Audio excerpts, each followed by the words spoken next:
Assalamualaikum warahmatullahi wabarakatuh. Alhamdulillah. Waalaikumsalam warahmatullahi wabarakatuh. Alhamdulillahi rabbil alamin. Alladhi hadana li tariqihil qawim wa faqihna li dinihil mustaqim. Ashhadu an la ilaha illallah wahdahu la syarika lah. Syahadatan tuwasilna ila jannatin na'im wa takunu sababan lin nadari li wajhil karim. اللهم فصل وسلم وكرم وعظم على سيدنا محمد نورك الساري ومدادك الجاري واجمعنا به في كل أطوار وعلى آله وصحبه النور عما بعد. Segenap pemirsa yang ada di Google Meet yang insyaAllah kesemuanya kita selalu mendapatkan kemuliaan dari Allah Subhanahu wa Ta'ala, baik di dunia sampai akhirat. Amin. Allahumma amin.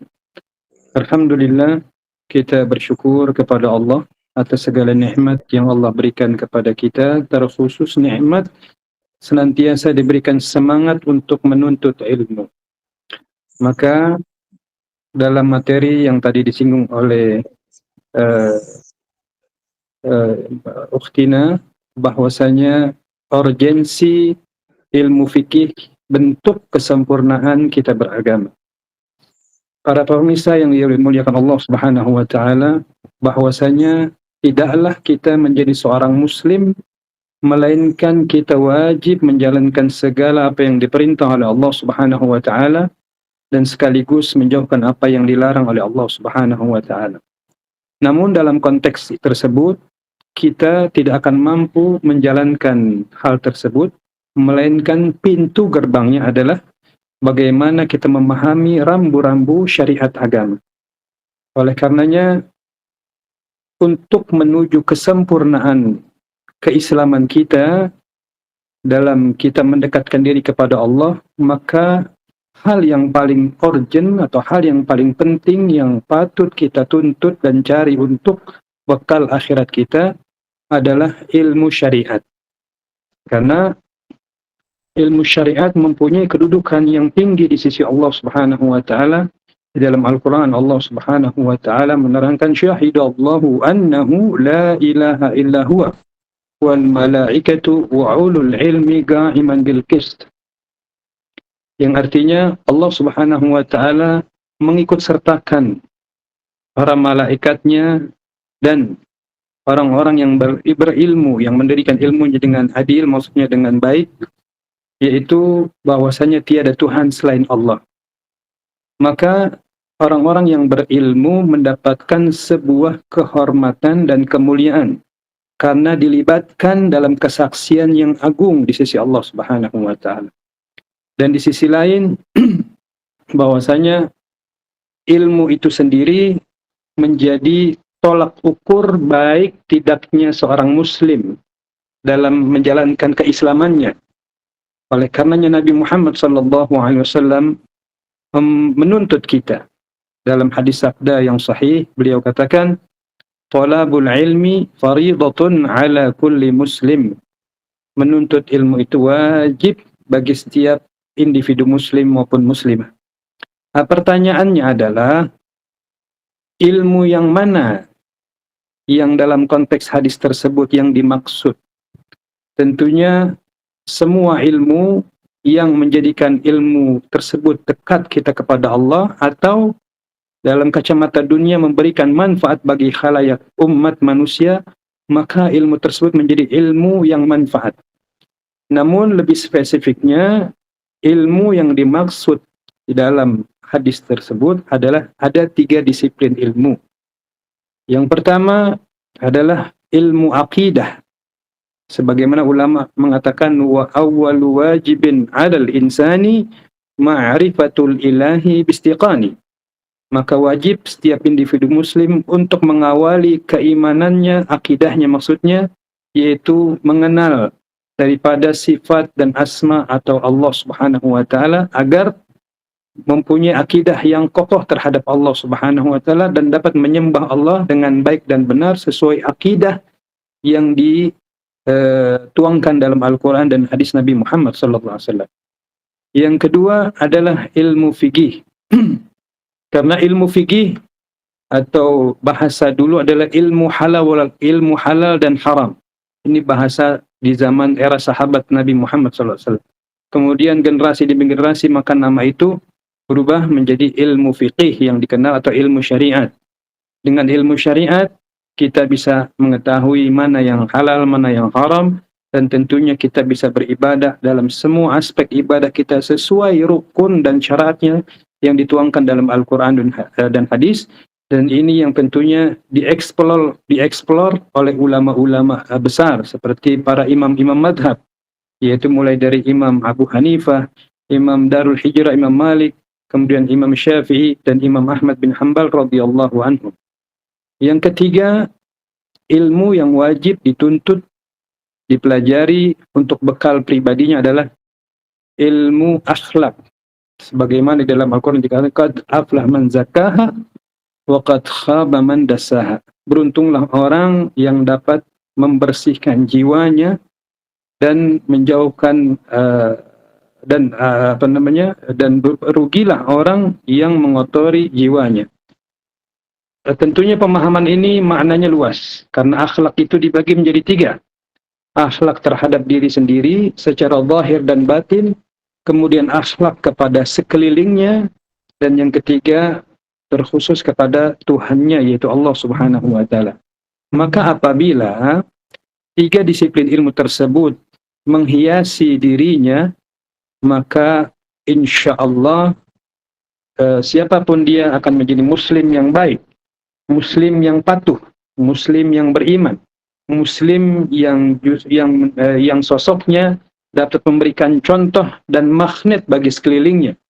Karena inilah harapan bagi Nabi Muhammad SAW untuk memberikan keselamatan kepada umatnya.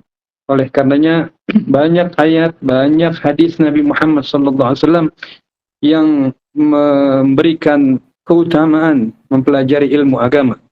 Di antaranya dikatakan syahidu yarfa'illahu alladhina amanu minkum walladhina utul ilma darajat. Allah Subhanahu wa Ta'ala akan mengangkat derajat orang-orang yang berilmu dengan sekian derajat daripada orang-orang yang tidak belajar agama. Nah, Al-Imam Abdullah bin Abbas radhiyallahu anhuma, beliau menegaskan bahwasanya nanti di akhirat bahwa posisi orang-orang yang berilmu dengan orang yang tidak berilmu itu kacaknya adalah sampai 700 derajat. Dan per 2 derajat jaraknya adalah kurang lebih 500 tahun. Nah, maka dalam ayat lain diperkuat yarfa'illahi alladhina amanu minkum walladzina utul ilma darajat. Maka kita wajib untuk memahami dan mempelajari dan memahami ilmu agama demi kesempurnaan iman dan keislaman kita. Karena kenapa? Hadirin yang dirahmati Allah Subhanahu wa Ta'ala, Al-Imam Al-Habib Abdullah bin Abdul Haddad di dalam kitabnya Risalatul Mu'awanah, beliau mengatakan al-jahlu, yaitu kebodohan, ra'su kulli syarr. Kebodohan adalah pangkal dari keburukan. Wa mansya'u kulli dharar, dan menjadi sumber terjadinya kriminal. Lihat orang-orang di luar sana yang dia jauh dari pemahaman ilmu agama, maka besar kemungkinan potensinya dia akan terjerumus kepada kemaksiatan, kepada kemungkaran, kepada mukhalafah, pelanggaran dan lain sebagainya. Karena minimnya pengetahuan ilmu agama. Maka oleh karena itu Nabi Muhammad SAW memberikan satu motivasi atau gambaran bagaimana sekelumit tentang hidup kita di dunia ini dan bagaimana pandangan perspektif beliau terhadap dunia ini. Beliau mengatakan ad-dunya mal'unatun. Dunia ini hakikatnya tidak dilirik, maksudnya dilaknat oleh Allah Subhanahu wa Ta'ala. Bahkan wa mal'unun ma fiha, dan dilaknat seisi-isinya. Namun ada pengecualian, kecuali zikrullah, orang-orang yang selalu ingat kepada Allah. Nah, tentunya konteks mengingat kepada Allah tidak sebatas zikir, subhanallah, alhamdulillah dan lain sebagainya, melainkan secara makna yang sesungguhnya, yaitu dia mampu menjalankan perintah Allah dan menjauhkan larangan Allah, beribadah dengan tekun. Ini bentuk daripada mengingat Allah Subhanahu wa taala, karena tujuan kita diciptakan oleh Allah Subhanahu wa taala, wa ma khalaqtul jinna wal insa illa liya'budun. Tidaklah aku ciptakan manusia dan jin melainkan untuk ibadah kepada Allah Subhanahu wa taala. Nah, di dalam hadis tadi Nabi Muhammad sallallahu alaihi wasallam menegaskan illa dzikrullah wa 'aliman au muta'aliman. Orang yang tidak dilaknat oleh Allah, atau di antara dunia tersebut yang tidak dilaknat oleh Allah, walaupun dunia dan seisinya, ada pengecualian, yaitu orang yang mengingat Allah, sekali lagi orang yang menjalankan perintah Allah, kemudian orang yang alim, kemudian orang yang belajar. Oleh karenanya hadirin yang dirahmati Allah, dalam pertemuan yang mulia ini saya mengajak kaum muslimin dan muslimat, marilah kita tumbuhkan rasa semangat kita untuk mengupgrade kualitas keislaman kita dengan cara memahami rambu-rambu syariat. Karena dengan memahami rambu-rambu syariat, maka orang tersebut akan selamat dari hal-hal yang justru tidak mendapatkan apa-apa dalam ibadahnya. Dalam satu riwayat dikatakan pernah ada orang Maghrib atau orang Maroko, beliau ini ahli ibadah.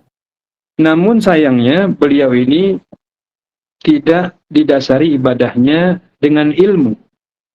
Maka pada suatu hari ahli ibadah tersebut ishtara atanan, yaitu membeli keledai betina.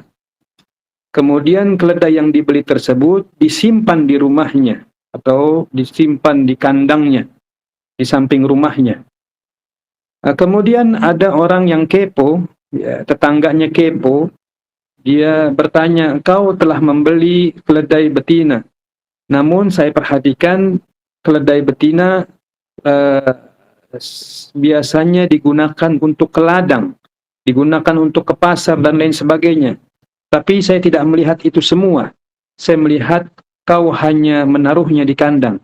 Lantas apa tujuan engkau membeli keledai betina tersebut?" Kemudian orang ahli ibadah tersebut, sang pemilik keledai betina, beliau mengatakan, "Ishtaraituha liuhassina biha farji." Aku membelinya bukan untuk aku gunakan ke ladang dan ke pasar, akan tetapi aku membelinya untuk menjaga syahwatku.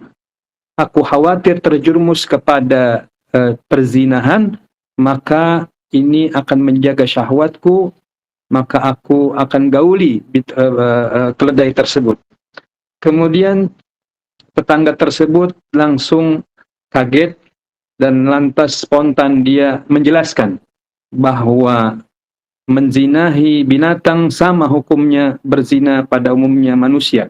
Kemudian orang tersebut yabki bukaan syadida, dia menangis terseduh-seduh karena apa yang dia jalani, dia pikir itu benar di mata Allah, ternyata itu pun salah di mata Allah. Oleh karenanya Al-Imam Ibn Rusan di dalam Zubat mengatakan, wa kullu mri'in ya'malu bighairi ilmi ya'malu a'maluhu mardudatun la tuqbalu. Siapapun yang beramal atau beribadah tanpa didasari dengan ilmu syariat, maka besar kemungkinan amalnya tidak diterima di sisi Allah Subhanahu wa taala. Maka hadirin yang dirahmati Allah Subhanahu wa taala, demi menyempurnakan keislaman kita, marilah kita sadar bahwa yang bisa mengetahui kekurangan kita hanya Allah dan Subhanahu wa taala.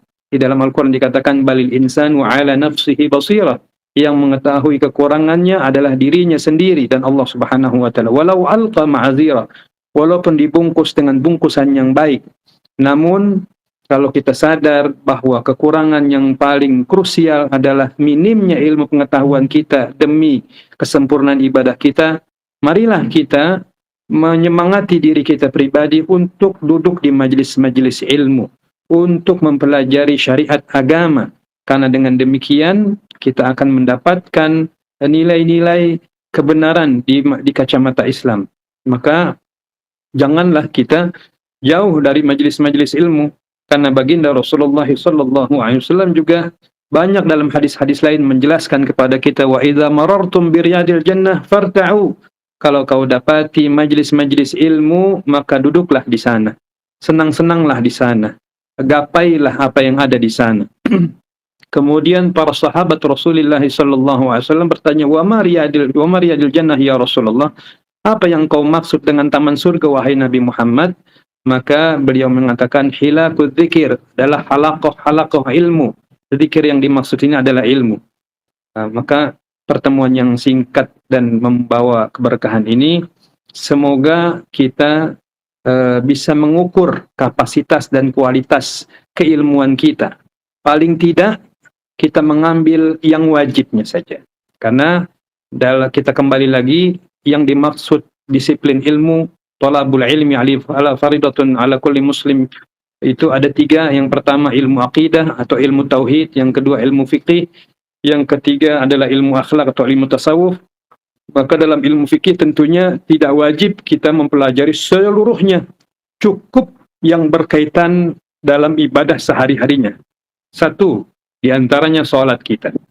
Bagaimana, apakah kita mengetahui rukun sholat secara benar dan baik?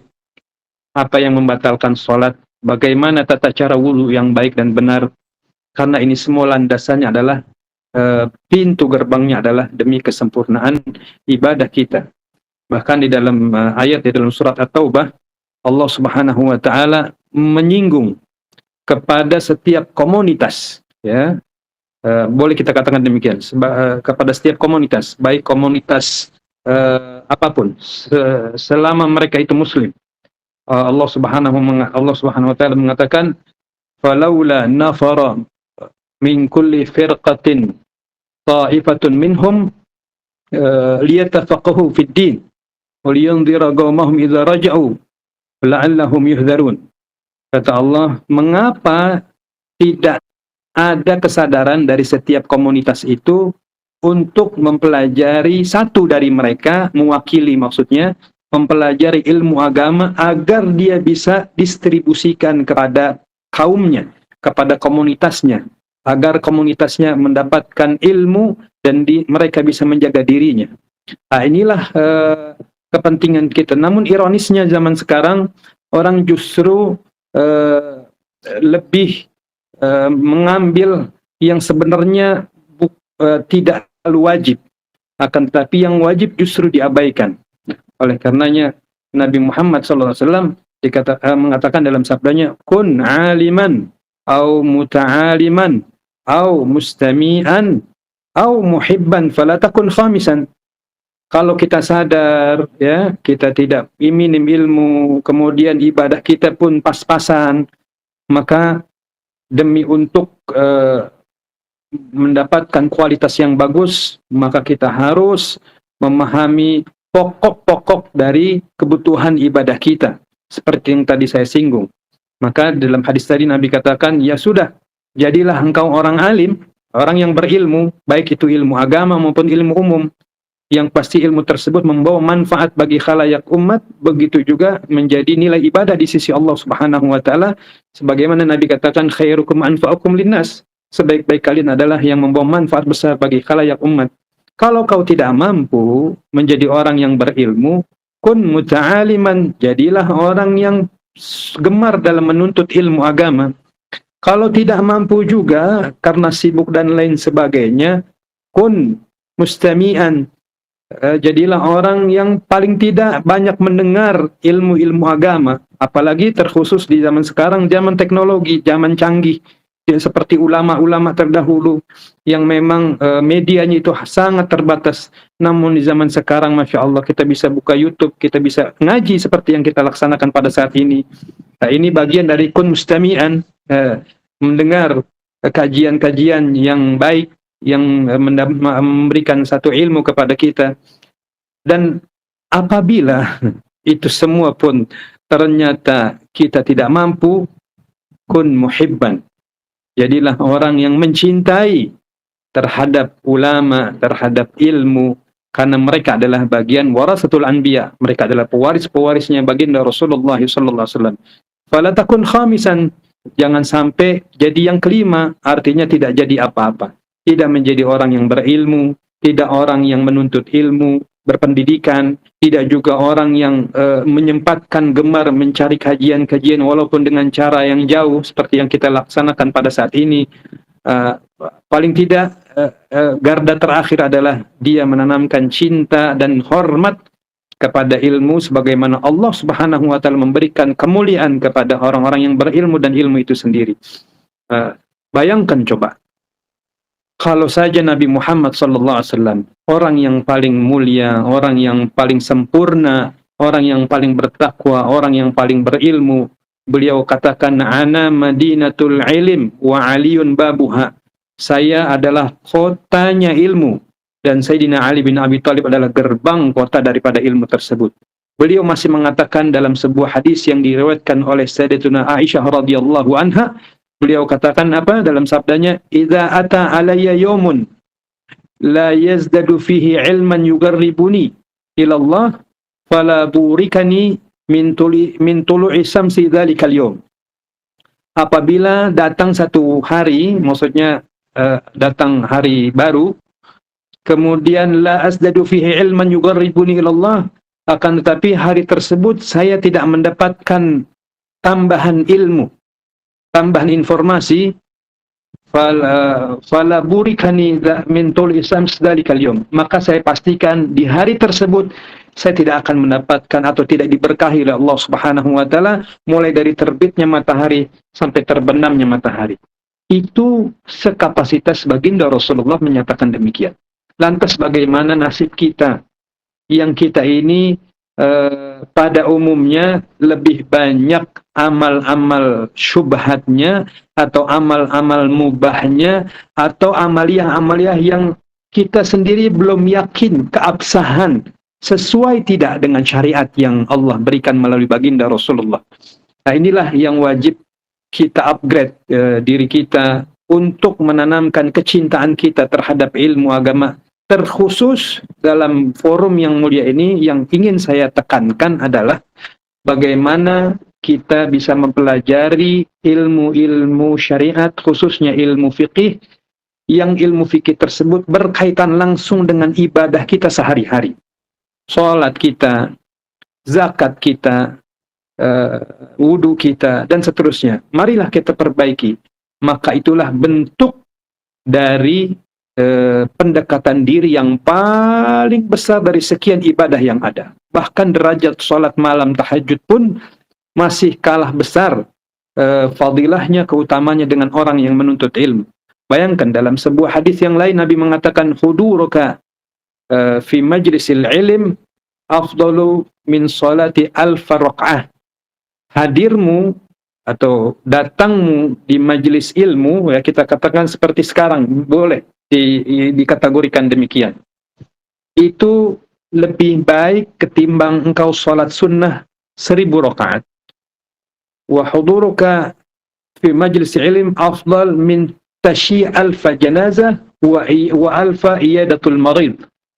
Dan pahalanya lebih besar daripada orang yang mengantar 1000 kali jenazah ke kubur, begitu juga orang 1000 kali menjenguk orang sakit. Karena menjenguk orang sakit, mengantar orang ke kubur, khususnya bagi kaum muslimin laki-laki, ikhwanuna, itu pahalanya besar seperti gunung atau Jabal Uhud.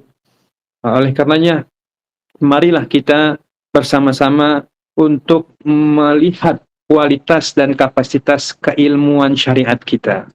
Karena ilmu syariat atau ilmu fikih adalah ilmu yang amat sangat krusial, yang menentukan tolak ukur bagus tidaknya keislaman kita. Namun sampai di situ pun tidak cukup. Wajib ilmu tersebut dibungkus dengan akhlak. Karena ada ulama mengatakan, man tafaqqah, siapa orang hanya belajar fikih saja, walam tasawwaf, akan tapi dia tidak belajar ilmu akhlak, ilmu batin, bagaimana memanage hatinya kepada Allah, bagaimana memanage sikapnya zahir dan batin, maka faqad tazandak, maka besar kemungkinan, faqad tajannan, maaf, maka orang tersebut akan seperti orang gila. Kenapa? Karena sikapnya akan menjadi kaku. Kalau ilmu atau fikihnya tidak dibungkus dengan ilmu akhlak. Sebaliknya demikian, wa man tasawwaf wa lam tafaqqah faqad tazandak. Siapa orang yang ingin belajar ilmu tasawuf saja, ilmu akhlak saja, ya, namun tidak belajar ilmu syariat, yaitu ilmu fikih, faqad tazandak, maka orang tersebut seperti zindik. Zindik ini seperti orang yang justru seakan-akan orang gila, orang nggak punya Tuhan. Na'udzubillah waliyadzubillah. Nah, yang bagus itu yang bisa kita kolaborasi keduanya. Faman tafaggah, faman tahaqqaq bainahuma faqad tahaqqaq. Siapa orang yang mampu mewujudkan keduanya tadi, dia belajar fikih, namun fikihnya pun dibungkus dengan akhlak, maka dia akan menjadi orang yang betul-betul sempurna keislamannya. Satu contoh, Al-Imam Syafi'i radhiyallahu anhu, beliau di dalam madhabnya mewajibkan sholat subuh dengan qunut. Satu waktu beliau berkunjung ziarah ke komunitas Al-Imam Hanafi.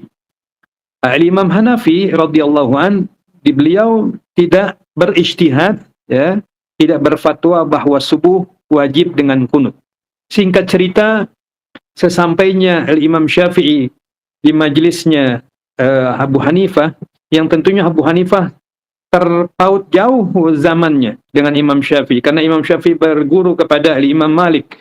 Al-Imam Malik berguru kepada muridnya Imam Hanafi. Maka seperti halnya Imam Syafi'i lahir pada tahun 150 Hijriah. Di tahun yang sama Imam Hanafi meninggal dunia, wafat.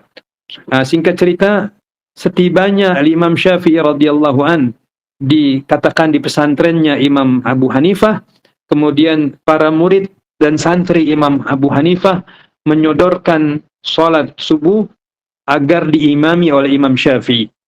Singkat cerita, Al-Imam Syafi'i mengimami para jamaah yang hadir, yang pada umumnya mayoritas yang hadir adalah para muridnya Imam Hanafi, yang sekali lagi mereka tidak berijtihad bahwa subuh dengan qunut. Namun indahnya Al-Imam Syafi'i radhiyallahu an, tak kala masuk ke rakaat kedua, beliau tidak melaksanakan atau tidak berqunut. Singkat cerita, setelah salam, yang hadir semua bertanya kepada Imam Syafi'i radhiyallahu anhu, "Wahai Imam, kenapa engkau tidak melaksanakan subuhmu dengan qunut? Bukankah engkau adalah yang berijtihad qunut itu dengan subuh itu dengan qunut?" Maka beliau menjawab, "Fa inni ahtarimu sahibul qubur," atau sahibul bait. Saya menghormati sahibul bait. Nah, itulah ilmu yang indah, menjadi sebuah akhlak yang bagus apabila ilmu tersebut dibungkus dengan akhlak. Maka yang saya titik beratkan dalam pertemuan yang indah ini, jangan sampai waktu kita terbuang, makin dekat kepada ajal kita, namun kualitas pemahaman syariat kita tidak maksimal. Saya mau kasih contoh satu. Analoginya seperti ini. Kenapa ada rambu-rambu lalu lintas dalam perjalanan? Contoh, kita mau berangkat dari Jakarta Timur, katakan mau menuju ke Monas. Tentunya dalam perjalanan tersebut ada rambu-rambu lalu lintas yang dipasang oleh polisi lalu lintas, oleh negara. Nah, apa tujuannya? Tujuannya untuk memberikan keselamatan bagi pengendara baik dengan roda 2 maupun roda 4. Karena apabila dia memahami rambu-rambu lalu lintas, kapan waktunya berhenti di lampu merah, apa maksudnya lampu kuning dan lampu hijau, dan apa tanda-tanda tertentu yang terpasang di pinggir-pinggir jalan, apabila pengendara tersebut memahami dengan baik dan benar rambu-rambu lalu lintas, besar kemungkinan pengendara tersebut akan tiba dengan selamat di tujuannya. Begitu pula rambu-rambu syariat. Rambu-rambu syariat adalah tujuannya untuk memberikan keselamatan hidup kita, keberkahan hidup kita, dan kita menjadi hamba yang disayang oleh Allah Subhanahu wa taala, dan hamba yang akan mendapatkan kebahagiaan baik di dunia sampai akhirat. Sebagaimana di dalam Al-Quran dikatakan, man amila salihan min dzakarin aw unsa wa huwa mu'minun fala nuhyiyannahu hayatan thayyibah. Siapa orang yang beramal saleh, nah, baik dia laki-laki maupun wanita, kemudian dia penuh iman kepada Allah Subhanahu wa taala, maka janji Allah akan menjadikan kehidupannya layak, kehidupannya baik, kehidupannya berkah. Nah, tentu kita tidak akan mampu masuk kepada amaliyah salihah, melainkan kita memahami betul bagaimana kita menyempurnakan pemahaman syariat kita demi untuk menyempurnakan keislaman kita. Maka dengan demikian mudah-mudahan apa yang kita jalankan dari setiap aspek ibadah kita diterima oleh Allah Subhanahu wa taala karena kita menjalankannya sesuai tatanan syariat agama. Nah, inilah yang kita harapkan dari semua kaum muslimin dimanapun mereka berada, untuk memperdalam ilmu agamanya, terkhusus ilmu syariatnya. Bagaimana bagaimana wudunya dan seterusnya seperti yang kita sampaikan tadi. Maka dengan demikian insya Allah siapapun dia akan menjadi hamba yang saleh, hamba yang mendapatkan ridha Allah Subhanahu wa taala. Itulah yang penting dalam kehidupan kita, karena kalau kita melihat bagaimana kehidupan kita ini semua hanya diuji oleh Allah Subhanahu wa taala. Kita ini hanya dijalankan. Secara kesimpulan saya akan tutup. Kesimpulannya adalah kenapa Allah Subhanahu wa taala menciptakan kita, mentakdirkan kita menjadi seorang muslim. Itu the big question. Itu adalah pertanyaan besar. Apakah kita minta kepada Allah? Tentu tidak. Apakah kita dulu pernah mesan sama orang-orang pendahulu kita? Itu pun tidak, mustahil. Maka ini adalah masuk dalam kategori adalah takdir mubrom, takdir yang tidak bisa diubah. Kita terlahir jadi laki, kita terlahir jadi perempuan, kita terlahir menjadi seorang muslim. Ini adalah takdir yang baik yang Allah berikan kepada kita. Namun ada alasannya. Ulama, khususnya Al-Imam Syekh Ali Jum'ah, seorang mufti Mesir dari Jamiatul Adhar, dari Universitas Al-Adhar di Kairo, Mesir, beliau memberikan kesimpulan bahwasanya Allah memberikan atau menjadikan kita seorang muslim, maka ada 3 alasan. Yang pertama alasannya, wa ma khalaqtul jinna wal insa illa liya'budun.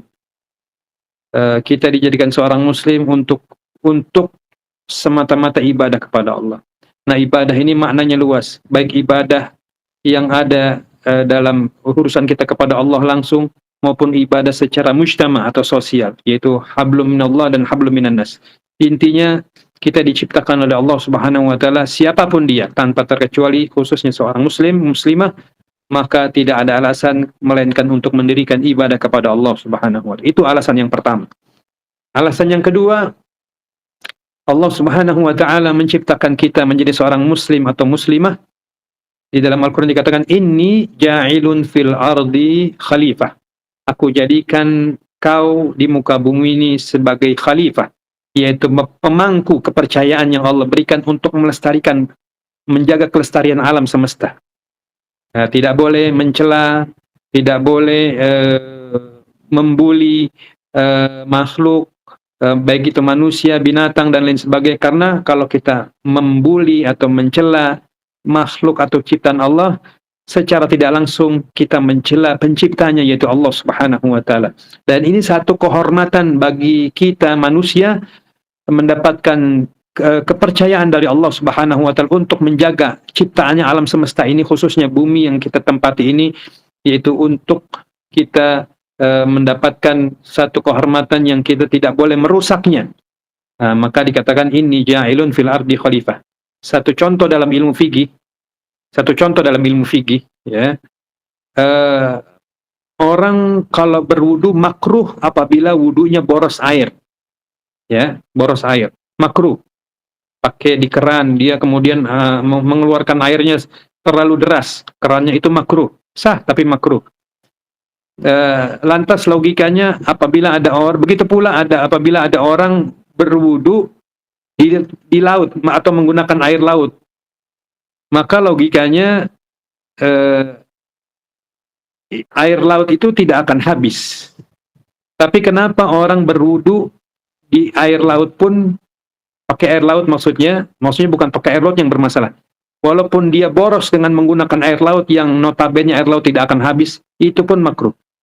Nah, itu masuk dalam kategori kita wajib menjaga ciptaan Allah apapun itu. Nah, ini satu kehormatan bagi manusia dari sekian makhluk yang ada. Jin tidak dikatakan demikian, malaikat tidak dikatakan demikian, makhluk apapun tidak dikatakan demikian, tapi yang dikatakan demikian adalah manusia. Inni ja'ilun fil ardi khalifah. Jadi alasan kedua kenapa Allah Subhanahu wa taala menjadikan kita seorang muslimah, alasannya adalah inni ja'ilun fil ardi khalifah. Kita dijadikan khalifah Allah Subhanahu wa taala di muka bumi, yang wajib kita menjaga kelestarian alam dan keselarasan semua, keharmonisan semua sesama makhluk. Yang terakhir, Allah Subhanahu wa taala menciptakan kita menjadi seorang muslim dengan alasan kita wajib menjaga hati kita. Qad aflaha man zakkaha wa qad khaba man dassaha. Beruntunglah orang yang pandai membersihkan jiwanya, dan rugilah orang yang selalu mengotori jiwanya. Karena jiwa ini adalah tempat di mana Allah Subhanahu wa taala menilai kita. Nah, ini semua hadirin yang dirahmati Allah Subhanahu wa taala, kita akan memahaminya dari pintu gerbang ilmu agama, dan khususnya ilmu syariat, yaitu ilmu rambu-rambu yang kita bisa mengetahui mana yang dihalalkan, mana yang diharamkan, dan seterusnya, dan kita bisa menjalankan setiap aspek ibadah kita sesuai kacamata syariat, khususnya sesuai Al-Quran dan hadis Nabi Muhammad sallallahu alaihi wasallam. Dan itu saja yang mungkin yang bisa saya sampaikan secara garis besar dan secara sekelumit.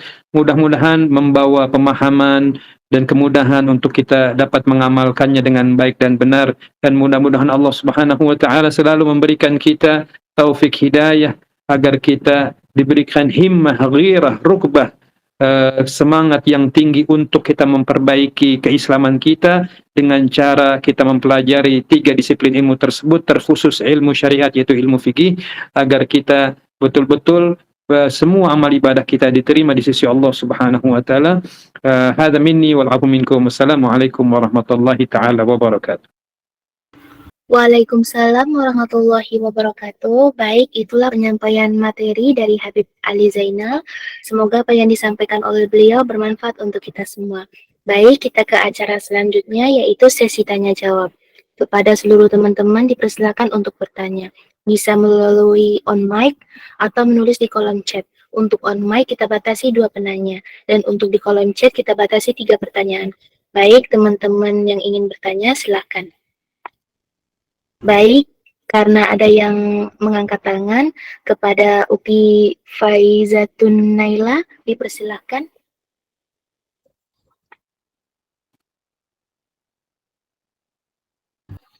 Ukti Faizatun Naila, apakah ingin bertanya? Baik, karena beliaunya tidak bersuara, beralih ke kolom chat ya, Habib. Itu kayaknya, maaf saya potong, sepertinya beliau bertanya melalui chat ya?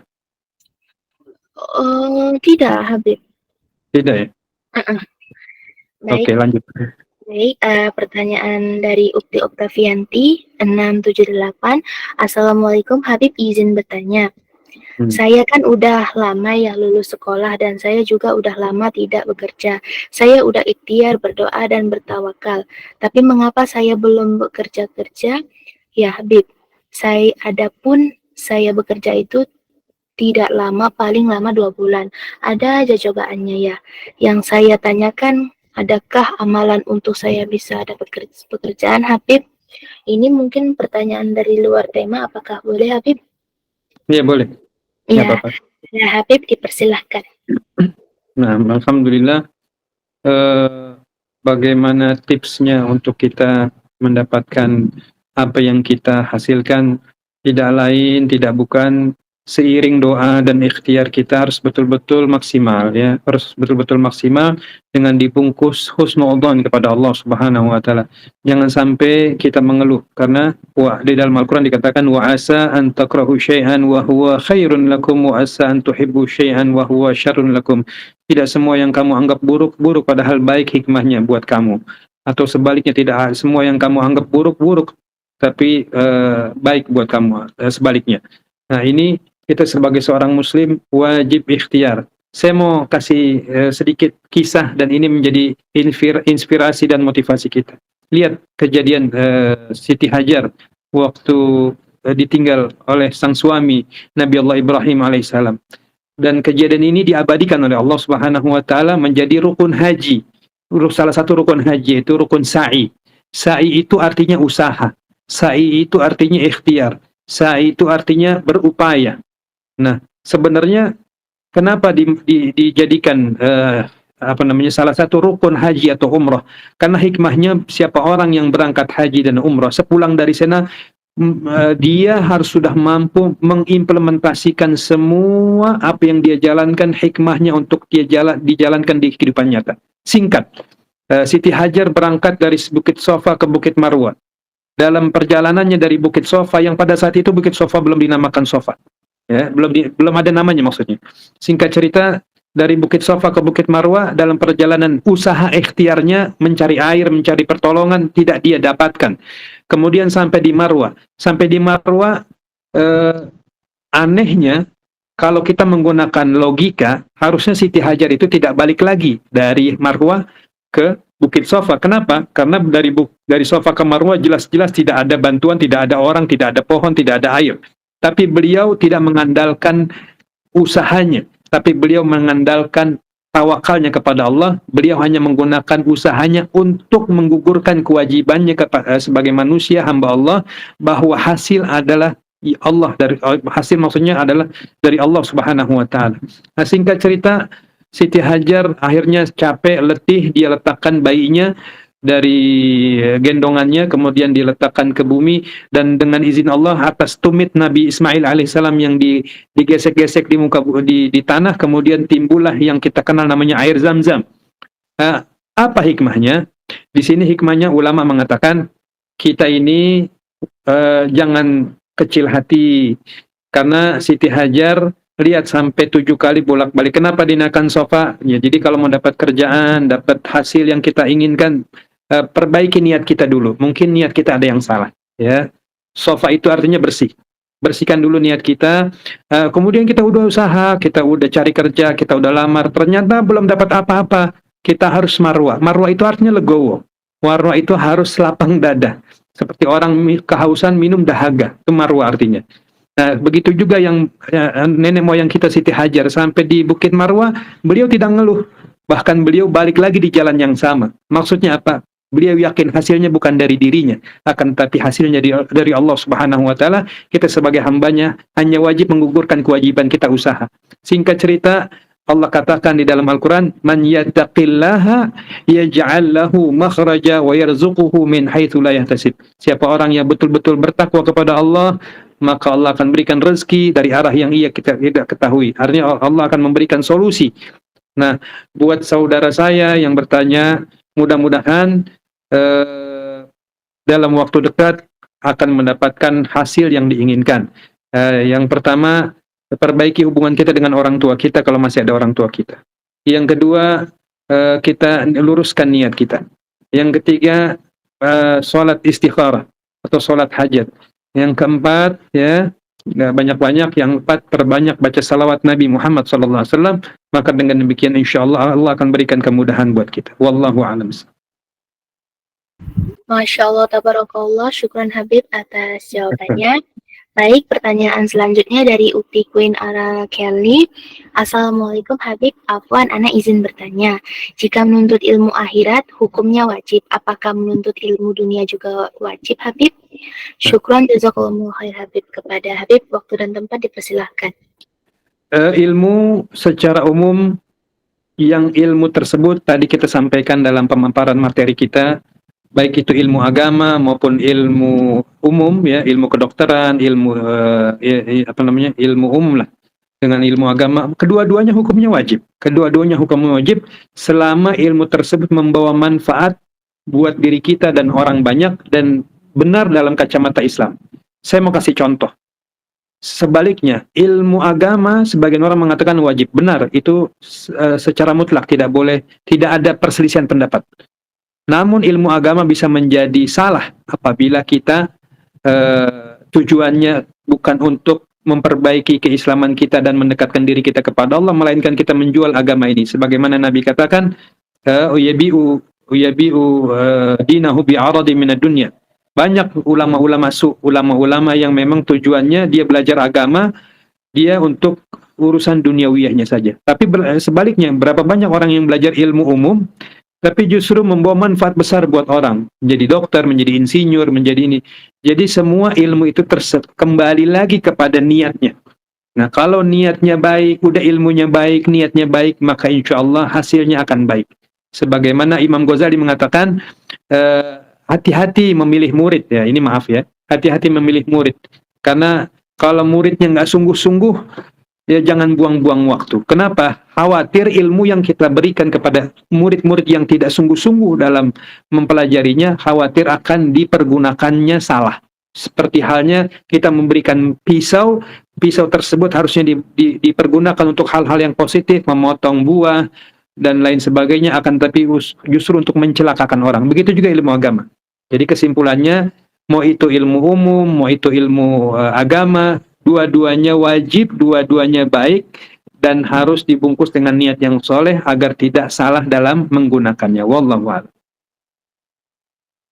Masya Allah, tabarakallah, syukran Habib atas jawabannya. Baik, buat teman-teman yang ingin bertanya, silakan bertanya ya teman-teman.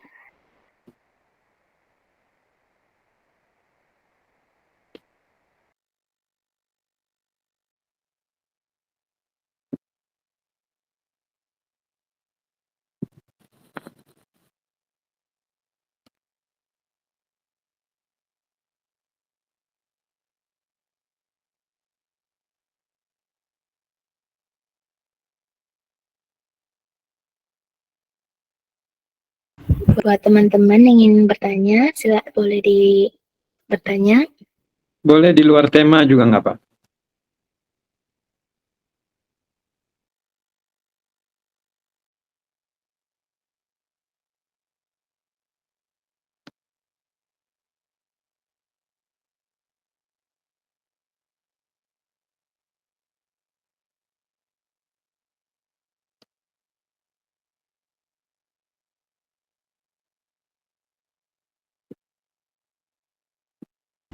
Adakah yang ingin bertanya teman-teman? Kayaknya pada malu-malu ya semuanya. Iya, mungkin Habib. Masya Allah.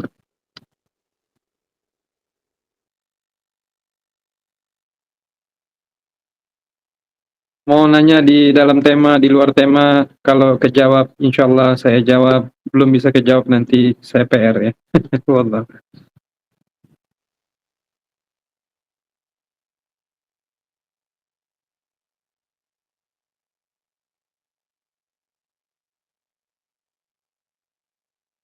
Ini rata-rata yang hadir akhwat semua ya? Kebanyakan Afwan Habib. Oh iya. Iya. Baik. Silahkan ada yang mau bertanya mumpung masih ada waktu ya.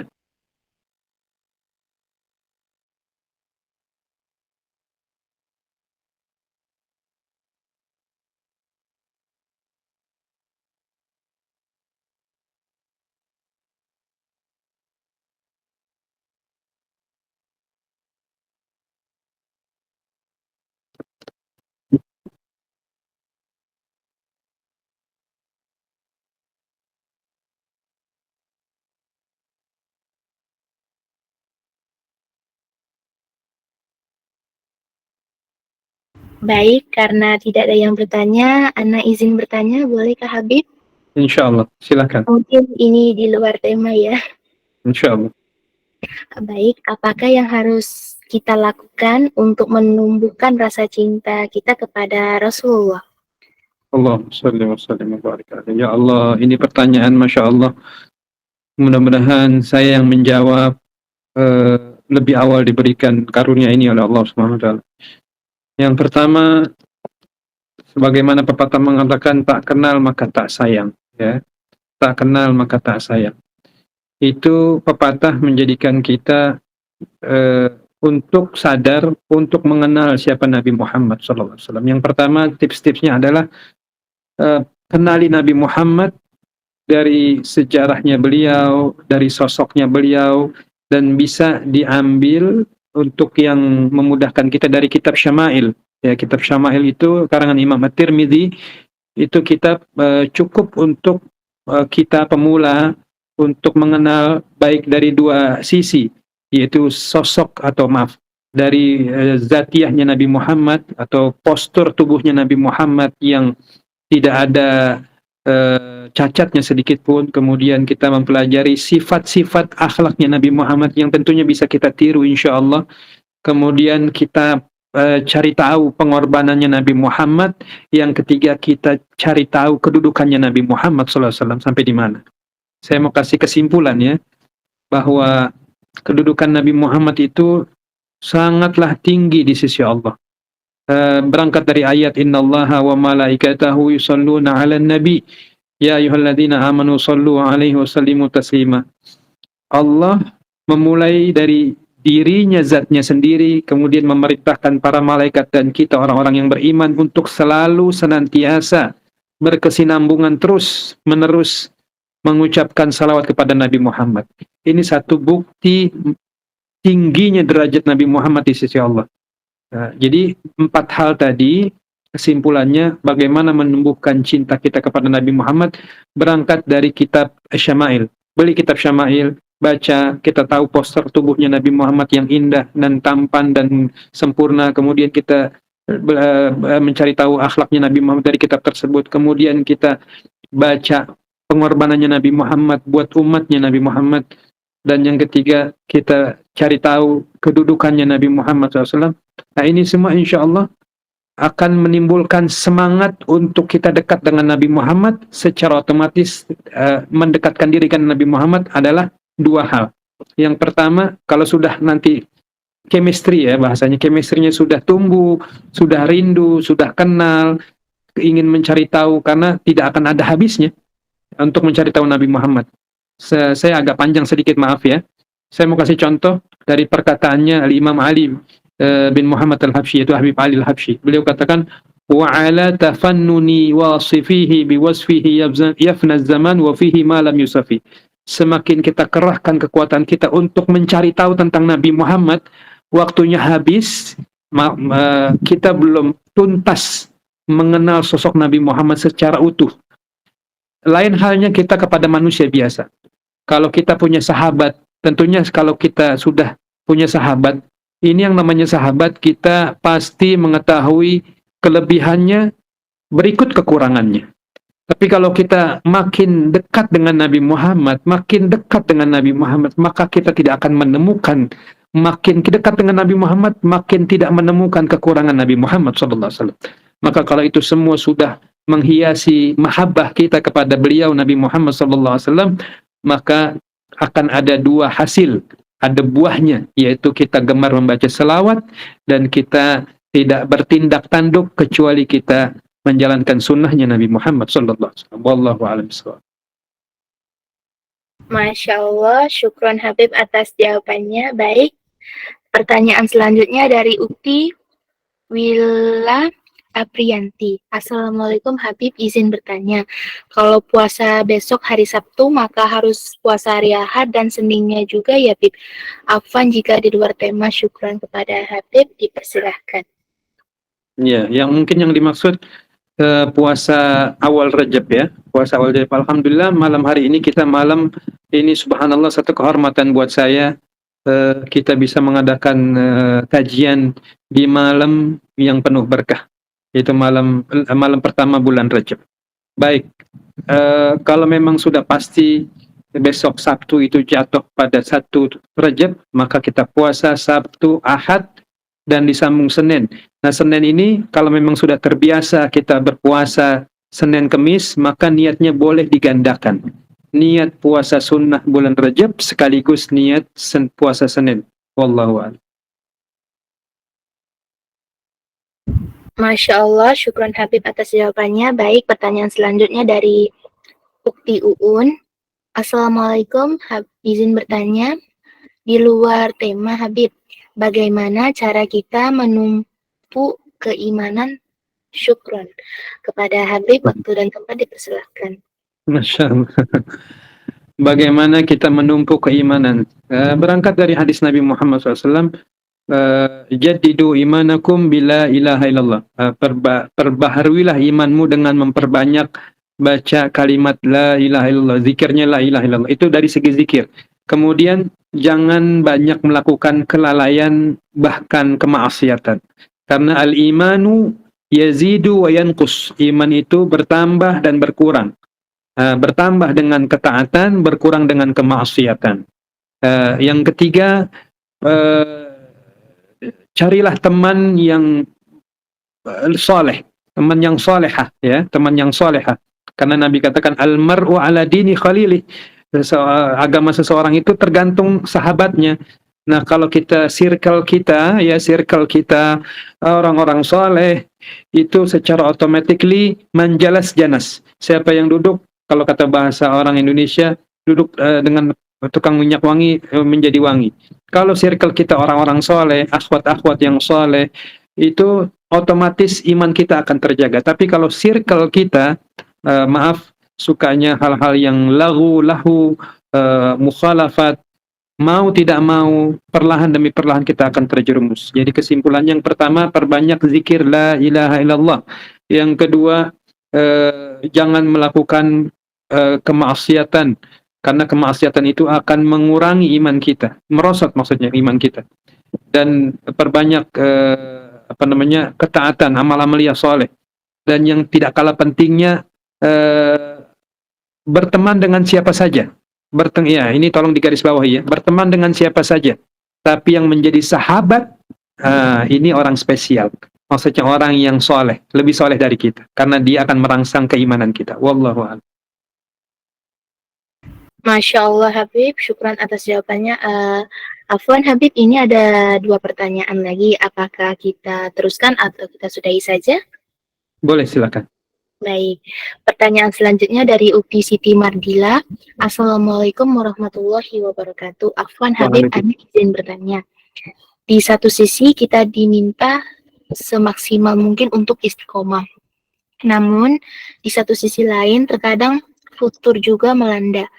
Bagaimana menyikapi hal ini ketika merasa futur, ketika kita sudah istiqomah melakukan sesuatu ibadah, lalu kita futur dan kita tidak melakukan ibadah tersebut dalam beberapa saat. Apakah ini termasuk istiqomah? Syukron Habib, jazakumullah khair. Kepada Habib dipersilahkan. Maaf, saya tadi kurang jelas. Futur apa luntur? Futur Habib. Apa maksudnya futur? Anda juga kurang tahu Habib. Futur mungkin maksudnya kebalikan dari istiqomah kali ya. Mungkin yang dimaksud ya. Luntur kayak maksudnya merosot kayaknya. Iya, mungkin Habib. Apa ya? Futur apa ya? Mungkin salah ketik apa gimana? Apa saya yang tahu? Ya? Futur itu kalau tidak salah penyakit malas. Oh, oke. Itu normally ya manusia itu dikatakan fa'alhamaha fujuraha wa taqwaha. Manusia itu diilhami atau dikaruniai 2 sifat baik, sifat fujur ya. Nah, mana yang dominan? Baiknya kita atau fujurnya kita? Tapi konteksnya ini istiqomah di jalan Allah atau istiqomah dalam kebaikan, maka yang paling tepat jawabannya circle. Ini tidak sama juga dengan yang tadi ya. Hati-hati, circle kita ini jangan sampai justru memerosotkan keimanan kita atau ke semangat kita dalam beribadah. Hati-hati di circle-nya. Dan yang namanya malas itu harus dilawan ya, dilawan dengan, karena syaitan itu tidak pernah putus asa untuk merosotkan semangat kita. Maka kita harus sadar dalam detik-detik itu atau saat-saat momen-momen seperti itu kita harus justru melawan ya. Kalau lagi stabil nikmat, tapi kalau lagi syaitannya datang, timbul malas, nah disitulah mujahadah kita. Makanya di dalam Al-Quran dikatakan wa man jahadu fina lanahdiyannahum subulana wa innallaha lama'al muhsinin. Siapa orang yang sungguh-sungguh, nah sungguh-sungguh di sini konteksnya adalah orang-orang yang di titik-titik tertentu, di situ diserang oleh hawa malas dan lain sebagainya. Disitulah pengorbanan kita melawan itu semua dengan justru bangkit di titik-titik itu. Nah, itu yang dikatakan mujahadah. Siapa orang yang bersungguh-sungguh untuk kembali kepada kita di jalan yang istiqamah, maka kami, yaitu Allah Subhanahu wa taala dengan para malaikatnya dan semua sumber yang ada dari Allah akan memberikan hidayah buat kita. Dan ingat, wa innallaha lama'al muhsinin, sungguhnya Allah bersama orang-orang yang baik. Nah, orang baik ini adalah diri kita dan circle kita. Kita harus pastikan itu terwujud dalam kehidupan kita. Namun kalau kitanya baik, circle-nya nggak baik, kita akan kalah dalam circle kita. Wallahu a'lam. Masya Allah, tabarakallah. Syukran Habib atas jawabannya. Baik, ini pertanyaan selanjutnya dari Ukti Nur Aisyah Ika. Assalamualaikum warahmatullahi wabarakatuh. Izin bertanya Habib, kapan ya kita puasa Rajab? Apakah malam ini? Kepada Habib dipersilahkan. Masya Allah.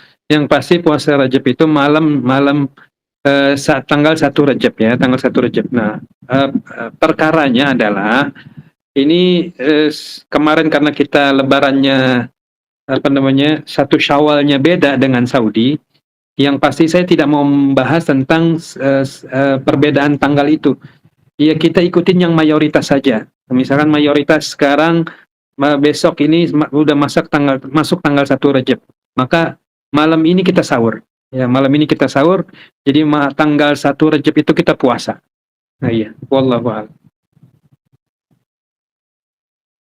Masya Allah, tabarakallah. Habib atas jawabannya. Baik, ada Ukti Zikra Melandari mengangkat tangan. Kepada Ukti Zikra Melandari dipersilahkan.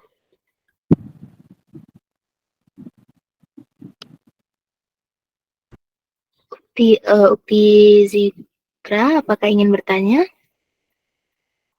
Baik, karena beliau tidak menjawab, Ana izin kembali di kolom chat ya Habib. Iya, silakan. Dan dari Ukti Putri Nabila, Assalamualaikum warahmatullahi wabarakatuh. Izin bertanya. Jadi, Ana punya teman perempuan yang suka main-main saat sholat. Lalu kemarin dia ngechat Ana. Katanya di FYP TikTok ada lewat tentang surah Al-Taubah ayat 65, 66 tentang orang yang mempermainkan sholat. Nah, jadi teman saya ngechat saya tentang itu. Terus dia juga ngechat ada kemarin lagi katanya dia tadi sudah sholat dengan benar-benar. Dan saat sujud ia menangis terseduh-seduh.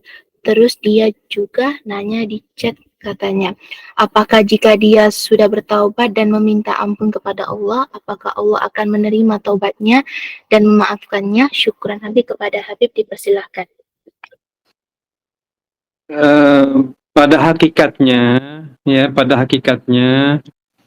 tidak ada dosa yang tidak terampuni oleh Allah Subhanahu wa taala. Tinggal sejauh sesungguh apa kita untuk menyesali dan mentobati perbuatan kesalahan kita ya. Walaupun di dalam riwayat dikatakan dosa yang tidak terampuni itu ada 3, diantaranya menyekutukan Allah, kemudian durhaka kepada kedua orang tua, yang ketiga membunuh orang tanpa hal yang dibenarkan dalam kacamata Islam atau kacamata syariat. Namun di dalam ayat lain ada firman yang justru ayat ini dijadikan dalil oleh ulama bahwa tidak ada dosa yang tidak terampuni oleh Allah. Lihat ayatnya. Dikatakan dalam satu ayat, "Qul ya ibadiyalladzina asrafu ala anfusihim la taqnatu min rahmatillah. Innallaha yaghfiru dzunuba jami'an." Katakan ya Muhammad, bagi orang-orang yang telah melampaui, wahai hamba-hambaku yang telah melampaui batas. Jadi wujudnya manusia, perlakuannya hewan, LGBT dan lain sebagainya, pokoknya udah di luar norma manusia yang telah melampaui batas. La taqnatu min rahmatillah. Jangan kalian putus asa akan rahmat kasih sayangku. Innallaha yaghfiru dzunuba jami'an. Sungguhnya Allah mengampuni seluruh dosa. Yang indah dari firman tadi, walaupun sudah melampaui batas kelakuannya, tetap masih diaku kita hamba Allah. Ya ibadi. Bisa saja Allah memanggil kita wahai pengikut hawa nafsu, wahai pengikut syaitan, wahai pengikut iblis.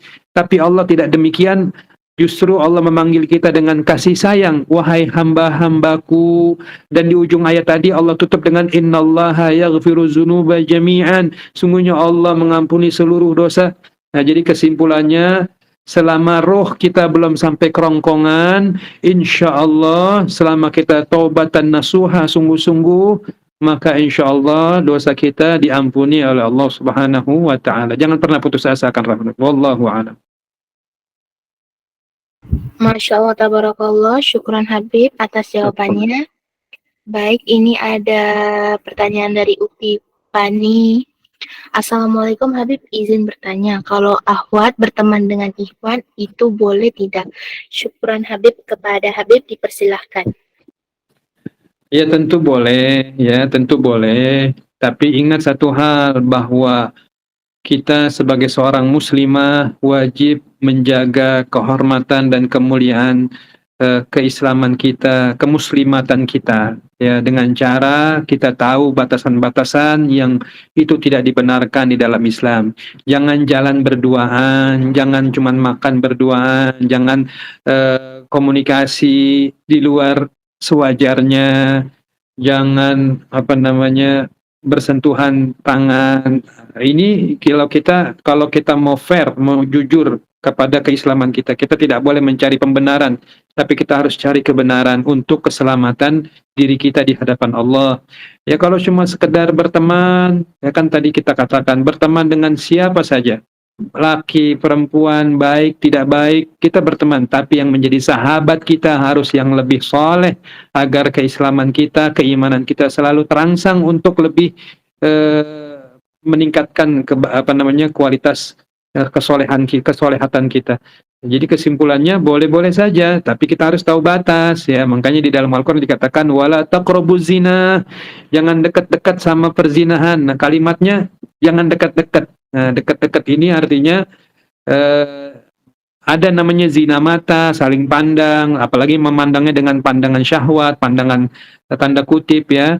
Kemudian kita bersentuhan tangan, kulit ketemu kulit. Nah, ini adalah muqaddimatuz zina, permulaan mengarah kepada perzinahan. Walaupun kita tidak ada feeling sama dia, kita cuma sekedar berteman, tapi bukan itu masalahnya. Kita harus mematuhi apa yang telah digariskan dalam syariat Islam.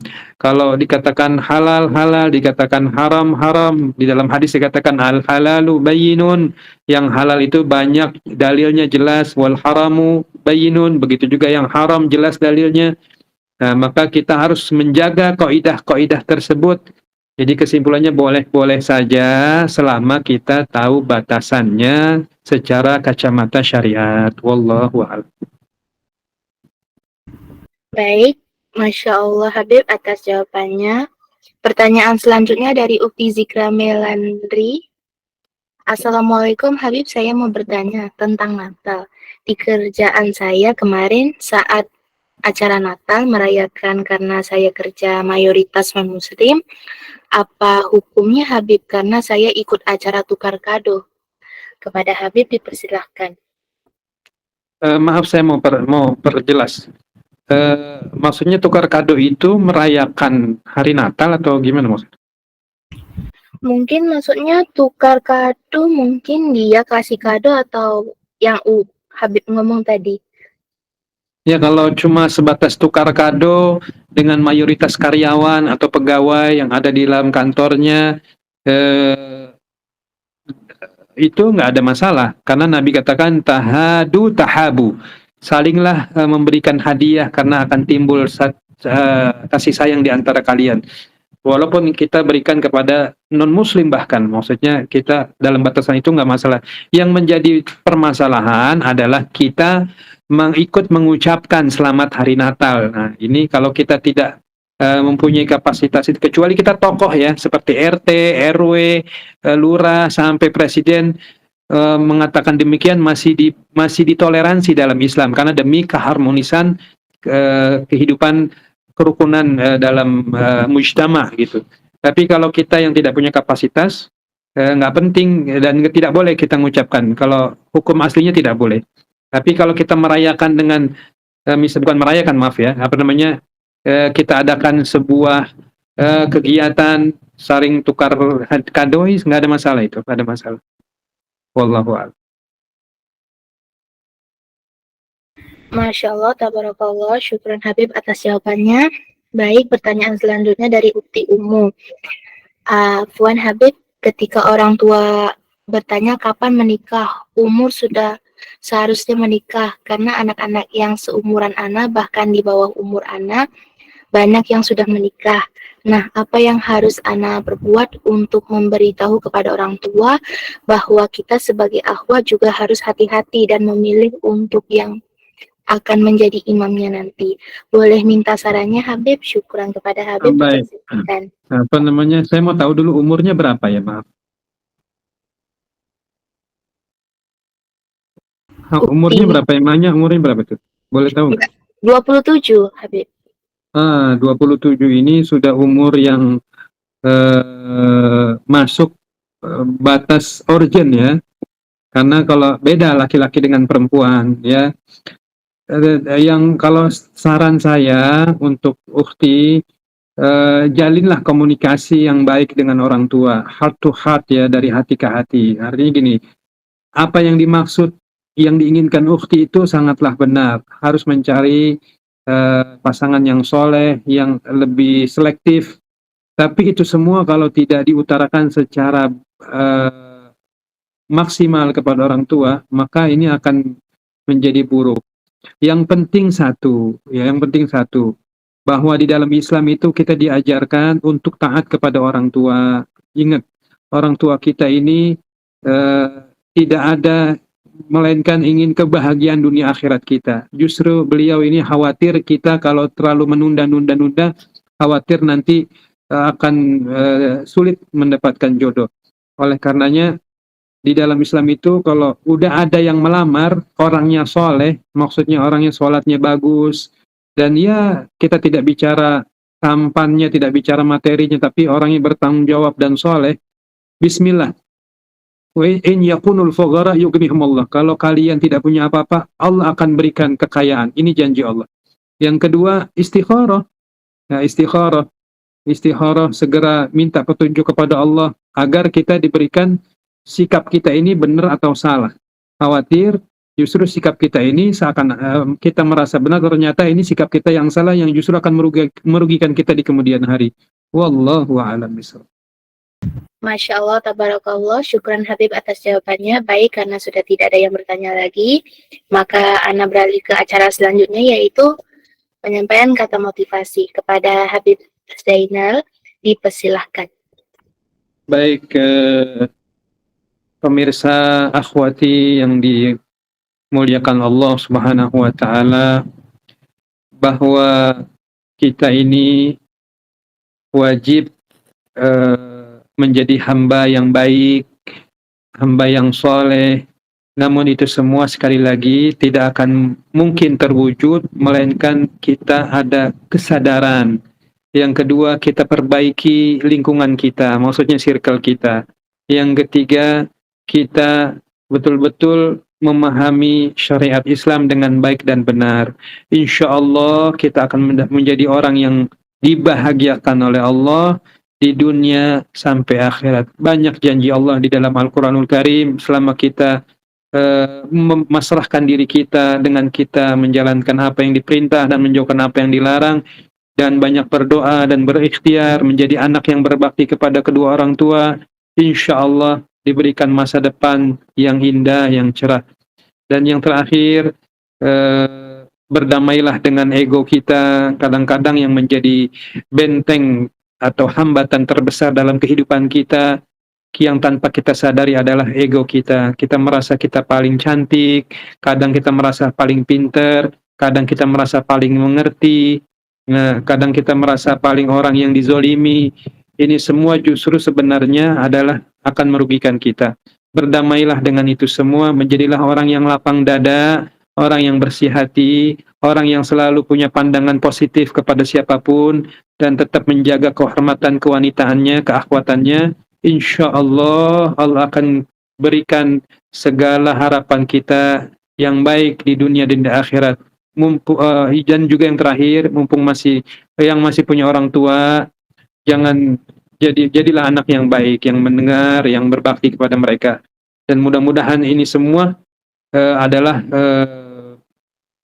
menjadi satu jawaban. Dan itu perlu mujahadah, ya. Sekali lagi, itu semua bisa terwujud butuh mujahadah, butuh kesungguh-sungguhan, butuh pengorbanan, banting setir. Insya Allah, kalau kita sudah mampu, maka insya Allah kita akan menjadi orang yang senang, zahir, batin, dan pancaran aura, inner beauty-nya akan keluar dari wajah kita. Insya Allah kita akan menjadi orang yang senang dunia akhirat, insya Allah. Dan itu saja mungkin yang insya Allah kita bisa bahagia ya di dunia sampai akhirat. Wallahu a'lam. Itulah penyampaian kata motivasi yang sangat luar biasa dari Habib Zainal. Semoga bisa memotivasi kita semuanya. Baik, acara selanjutnya pembacaan doa. Kepada Habib Zainal dipersilahkan. Astaghfirullahaladzim, astaghfirullahaladzim, astaghfirullahaladzim. Min kulli dhanbin azim, saghiriha wa kabiriha, ya arhamar rahimin. Bismillahirrahmanirrahim. Alhamdulillahi rabbil alamin. Hamdan yuafi ni'amahu yukafi'u mazidah. Ya Rabbana lakal hamdu kama yanbaghi li jalali wajhika wa azimi sultanik. Subhanaka la nuqsi sana'an alayka anta kama asnaita ala nafsik. Walakal hamdu hatta tarda, walakal hamdu idza radita, walakal hamdu ba'da ridha. Allahumma salli wa sallim ala sayyidina Muhammadin fil awwalina wal akhirin, wa salli wa sallim ala sayyidina Muhammadin fi kulli waqtin wa hin, wa salli wa sallim ala sayyidina Muhammadin fil mala'il a'la ila yaumiddin, wa salli wa sallim ala sayyidina Muhammadin hatta tarisul ardu man 'alayha wa anta khairul warisin. Allahumma zidna ilman nafian wa wasi' lana fi rizqan wa barik lana fima razaqtana waj'alna mahbuban fi qulubi ibadik wa azizan fi uyunihim waj'alna wajihan fi dunya wal akhirah min al muqarrabin ya kasiran nawali hasan al fi'al ya mubni'an bila zawal ya qa'iman bila misal. Rabbaghfir lana wa liwalidayna, Rabbaghfir lana wa liwalidayna, Rabbaghfir lana wa liwalidayna warhamhuma kama rabbawna shighara. Allahumma barik lana fi Rajab wa Sya'ban wa ballighna Ramadan. Allahumma barik lana fi Rajab wa Sya'ban wa ballighna Ramadan. Allahumma barik lana fi Rajab wa Sya'ban wa ballighna Ramadan. Rabbana atina fid dunya hasanah wa fil akhirati hasanah wa qina adzaban nar. Wa sallallahu wasallam ala sayyidina Muhammadin wa ala alihi wa sahbihi wasallam. Walhamdulillahi rabbil alamin bisirril Fatihah. Bismillahirrahmanirrahim. Ar-Rahmanir Rahim, Maliki yaumiddin, iyyaka na'budu wa iyyaka nasta'in, ihdinas siratal mustaqim, siratal ladzina an'amta 'alaihim ghairil maghdubi 'alaihim waladdallin. Amin amin ya rabbal alamin.